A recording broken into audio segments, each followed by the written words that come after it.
बिस्मिल्लाहिर्रहमानिर्रहीम। इसमें तो कोई शुबा नहीं कि सूद एक इंतहाई शनी चीज़ है और कुरान मजीद ने बड़े सख्त अल्फाज में इसको कंडेम किया है। और ना सिर्फ कि कुरान मजीद ने बल्कि तमाम जो प्रीवियस स्क्रिप्चर्स हैं, कदीम जो सहाइफ हैं जो कुरान मजीद से पहले नाजिल हुए, उनमें भी इसकी जो हुर्मत है वो बिल्कुल कतई तौर पर दर्ज है। अब सवाल असल में ये पैदा होता है कि क्योंकि सूद में एक ऐसी बुराई है जो अगर किसी माशरे में पाई जाए तो ना सिर्फ ये माशरा जो है उसके अंदर बहुत सारी ऐसी चीज़ें जन्म लेती हैं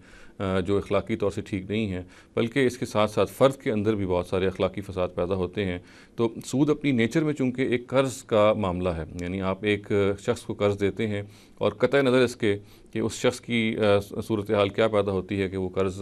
वापस करने में कहाँ पहुँचता है, आप हर हाल में उसे डिमांड करते हैं कि आपको ना सिर्फ ये कि वो कर्ज़ वापस लेना है, बल्कि उसके ओवर एंड अबव आपको सूद भी उससे आप उसका तकाज़ा करते हैं। यही वो चीज़ है जो उसको जुल्म बना देती है। चुनांचे ये सवाल पैदा होता है कि क्या अगर हम कर्ज़ के ज़रिए से ये मामला करें तो ये तो ज़ाहिर है कि सूद है, तो फिर क्या कर्ज़ के ज़रिए से कोई हम कमाई नहीं की जा सकती? यानी क्या कोई ऐसा सेटअप नहीं वजूद में आ सकता? क्या कोई ऐसी ट्रांजैक्शन या कोई ऐसी डील नहीं है कि जिसकी बुनियाद तो कर्ज़ ही पे हो और कर्ज़ एक इन्वेस्टमेंट के तौर पे किया जाए और फिर उससे कोई कमाई की जाए या उससे कोई अर्निंग की जाए? तो इसमें मुख्तलिफ़ अहले इल्म की ज़ाहिर के आरा हैं और जो बज़ाहिर मेरे समझ में आती है कि जो एक बिल्कुल दुरुस्त सेटअप है और जो बिल्कुल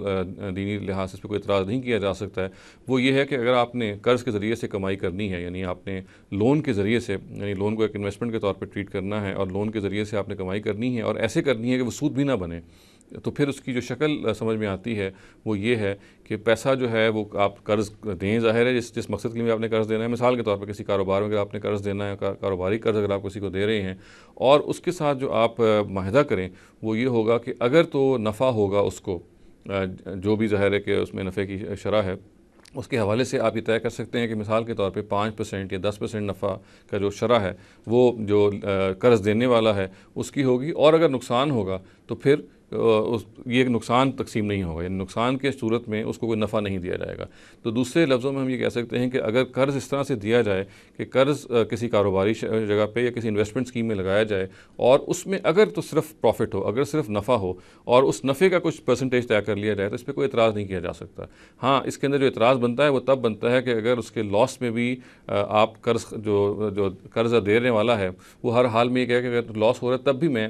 पैसा वसूल करूँगा बतौर अपने प्रॉफिट के, और इसी को हम सूद कहते हैं। चुनांचे अगर आपने कर्ज़ की बुनियाद पे कोई इन्वेस्टमेंट करनी है और वो सूद भी ना उसको करार दिया जाए और वो सूद के ज़ुमरे में भी ना आए, तो उसकी जो शक्ल समझ में आती है वो ये है। तो अगर आप कर्ज़ देते हैं तो इसमें ये किया जा सकता है कि आप मुतय्यन कर लें पहले से कि ये जो इसके नतीजे में जो इन्वेस्टमेंट हुई है, जो आपने किसी को, जिसने आपसे कर्ज़ लिया है, दी है, उसने किसी कारोबार में लगाई है, उसका कुछ मुतय्यन फ़ीसद जो है, जिसको जो मुनाफा हो रहा है उसका कुछ मुतय्यन फ़ीसद आप अगर उससे हासिल कर लेते हैं और वो पहले से तय कर लेते हैं, तो ये बिल्कुल किया जा सकता है। इसको हम सूद के ज़ुमरे में शुमार नहीं करेंगे और ये वो एक ऐसी शक्ल है जिसके नतीजे में आपका जो असल ज़र है वो भी महफूज रहता है, जो कि ज़ाहिर है कि बहुत कंसर्न की चीज़ होती है कि आपका प्रिंसिपल अमाउंट जो ज़ाया ना हो। प्रिंसिपल अमाउंट इस केस में महफूज रहता है और आप